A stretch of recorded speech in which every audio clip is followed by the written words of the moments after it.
Hi hello friends, இன்றைக்கி இந்த வீடியோவில் நம்ம எதை பற்றி பார்க்க போகிறோன்னா, தமிழ்நாட்டில் லோக்சபா தேர்தலில் திமுக கூட்டணி மொத்தம் 28 இடங்களை கைப்பற்றும், அதிமுக 6 இடங்களை வெல்லும் என கருத்து கணிப்பு தெரிவித்துள்ளது.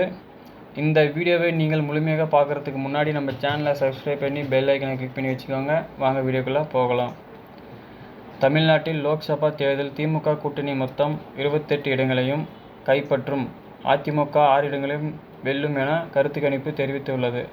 தமிழ்நாட்டில் தற்போது அதிமுக பாஜக கூட்டணி உடைந்துள்ளது. இதனால் அதிமுக பாஜகவுடன் கரம் கோர்க்க கட்சிகள் இரு அணிகளும் மாறி மாறி இடம் பிடிக்கும். திமுக கூட்டணியில் எந்த ஒரு பிளவுக்கும் சாத்தியமில்லாத நிலைமைதான் உள்ளது.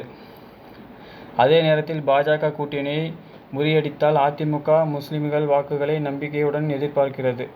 இந்த நிலையில் தமிழ்நாட்டில் லோக்சபா தேர்தல் முடிவுகள் எப்படி இருக்கும் என்பது தொடர்பாக செய்தி கருத்து கணிப்பு தெரிவித்துள்ளது. தமிழ்நாட்டில் நிலவரம் தொடர்பாக கருத்து கணிப்பில் திமுக கூட்டணி 28 இடங்களும், திமுக 21 இடங்களும், காங்கிரஸ் 7 இடங்களும், அதிமுக 6 இடங்களும், பாமக 1 இடமும், இதர கட்சிகள் 4 மத்தியில் ஆளும் பாஜக தமிழ்நாட்டில் 1 இடம் கூட கிடைக்காது என்பது தெரிவித்துள்ளது.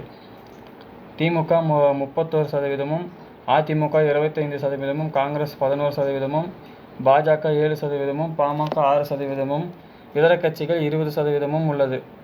சில நாட்களுக்கு முன்னர் ஒரு செய்தி தாளில் நடத்திய கருத்து கணிப்பில் இந்த இடங்களில் அதிமுக 4 முதல் 8 இடங்கள் கிடைக்கும் என தெரிவிக்கப்பட்டுள்ளது. பாஜக எந்த இடமும் கிடைக்காததால் முடிவுகள் தெரிவித்துள்ளது. அதாவது திமுக தலைமையிலான இந்திய கூட்டணி மொத்தமும் 30 அல்லது 34 இடங்களில் கிடைக்கும் என்பது டைம் சொல்லப்படுகிறது. அத்துடன் தமிழ்நாட்டில் இந்திய கூட்டணி 57.20% அதிகமாக, பாஜகவும் தேசிய ஜனநாயக கூட்டணி 77.80%, இதர கட்சிகளும் 15% வாக்குகளை பெற்றும் என கருத்து கணிப்பு தெரிவித்துள்ளது.